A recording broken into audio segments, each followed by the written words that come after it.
Biang kerok kehebohan pencurian sepeda motor mahasiswa KKN di Lumajang akhirnya terungkap. Pelaku ternyata petugas keamanan desa yang mengaku sakit hati lantaran mahasiswa tidak membalas saat disapa.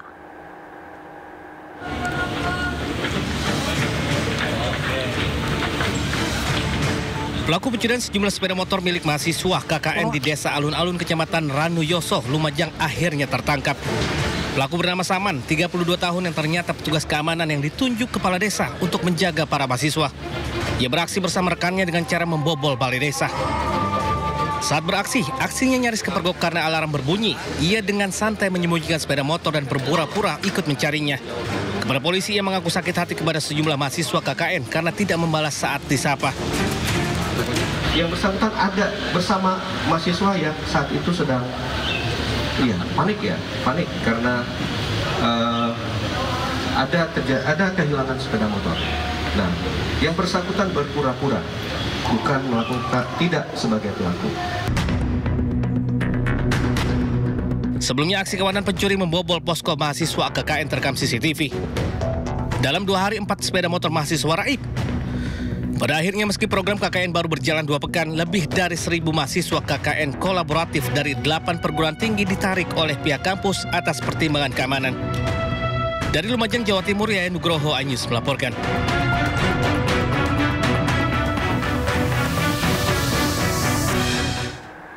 Pemirsa, evakuasi jasad pria lansia yang akan dimakamkan keluarga berjalan dramatis di kawasan Pegangsaan 2, Kelapa Gading, Jakarta Utara. Jasad harus diturunkan dari lantai 2 rumahnya menggunakan tandu dan tali akibat akses tangga yang sempit. Akibat akses tangga yang sempit, damkar harus mengevakuasi jasad lansia Mardian 62 tahun dari lantai 2 rumahnya di Pegangsaan 2, Jakarta Utara. Evakuasi berjalan dramatis karena harus menggunakan tali dan tandur lalu diturunkan dari balkon rumahnya. Sebelumnya, keluarga sudah melaporkan kematian Mardian ke pihak terkait. Namun karena sempitnya akses tangga membuat keluarga kesulitan menurunkan jasad ke lantai bawah. Keluarga pun memutuskan untuk meminta bantuan damkar untuk menurunkan jasad sebelum dimakamkan. Usai dievakuasi, keluarga segera mengurus segala keperluan hingga jenazah Mardian bisa dimakamkan di TPU Budi Dharma Semper, Jakarta Utara. Dari Jakarta, Sofian Firdaus, iNews melaporkan. Pemirsa, sekitar 800 warga mengungsi akibat kebakaran sumur minyak ilegal di Desa Gandu, Kecamatan Bogorrejo, Blora, Jawa Tengah. Warga mengaku trauma dan memilih mengungsi lantaran api dari sumur minyak belum juga padam. Hingga hari ketiga, kebakaran sumur minyak rakyat tak berizin di Desa Gandu, Kecamatan Bogorrejo, Kabupaten Blora, Jawa Tengah belum padam. Warga yang tinggal sekitar 200 meter dari titik api memilih mengungsi. Hingga tadi malam, warga mengungsi mencapai 800 orang. Ada yang tinggal di balai Desa Gandu, di rumah saudara, bahkan ada yang tinggal di pinggir hutan dengan menggelar terpal. Seorang warga mengaku trauma. Ia sempat mendengar ledakan keras sebelum terlihat kobaran api membesar di area sumur. Warga mendesak Pemkab segera menutup sumur minyak ilegal. Di dalam rumah itu ada suara letusan, saya langsung keluar, api itu asapnya sudah tebal gitu. Saya langsung lari, melarikan diri mencari selamat ya.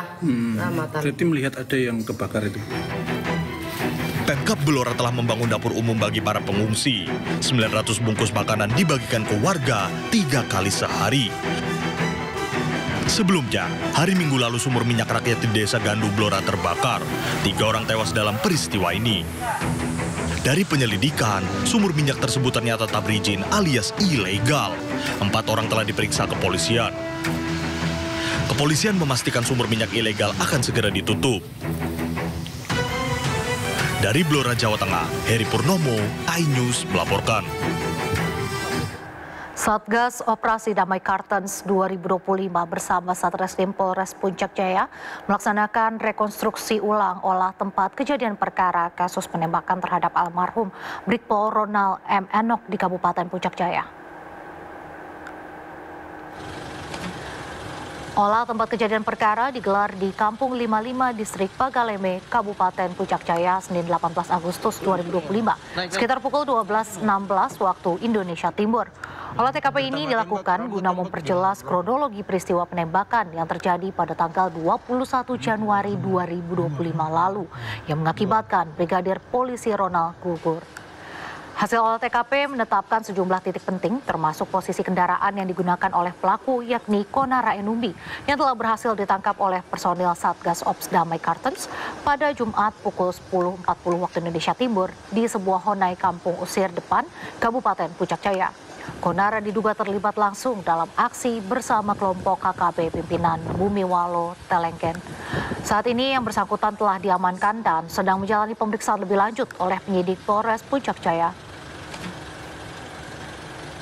Senin 18 Agustus 2025, Satgas Operasi Damai Karten bersama Polres Puncak Jaya menggelar olah TKP rekonstruksi penembakan almarhum Brigpol Ronald M. Enok di Kampung 55, Distrik Pagaleme. Tim menggambarkan ulang posisi korban, pelaku, dan barang bukti, termasuk selongsong peluru dan proyektil yang ditemukan di lokasi kejadian. Rekonstruksi ini untuk memperjelas kronologis kejadian 21 Januari yang lalu. Konara Enumbi, salah satu pelaku yang ditangkap sebelumnya, diduga terlibat bersama kelompok kriminal bersenjata pimpinan Bumiwalo Telengken. Rekonstruksi ini menjadi langkah penting dalam memastikan kejelasan kronologi kejadian serta menguatkan alat bukti yang ada agar para pelaku dapat diproses sesuai hukum yang berlaku.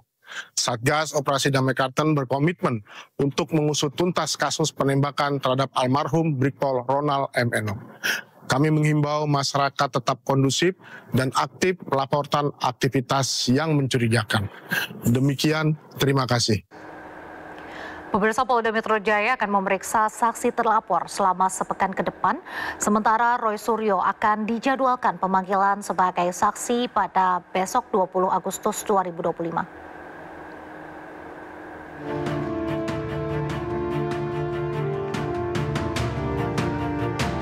Polda Metro Jaya akan memeriksa saksi terlapor selama sepekan ke depan. Terdapat 12 orang yang berstatus terlapor, salah satunya Abraham Samad yang sudah memenuhi panggilan Polda terkait kasus ijazah palsu Joko Widodo. Sementara Roy Suryo, Kurnia Trirayani, Rizal Fadilah dijadwalkan pemeriksaan pada Rabu 20 Agustus 2025. Selanjutnya pada hari Jumat, Polda menjadwalkan pemeriksaan saksi Rismon Sianipar, Michael Sinaga, dan Nurdian Noviansyah. Hari ini Polda Metro Jaya telah memeriksa saksi Meriati, aktivis KNPRI, Sunarto, YouTuber, dan Arif Nugroho, seorang jurnalis.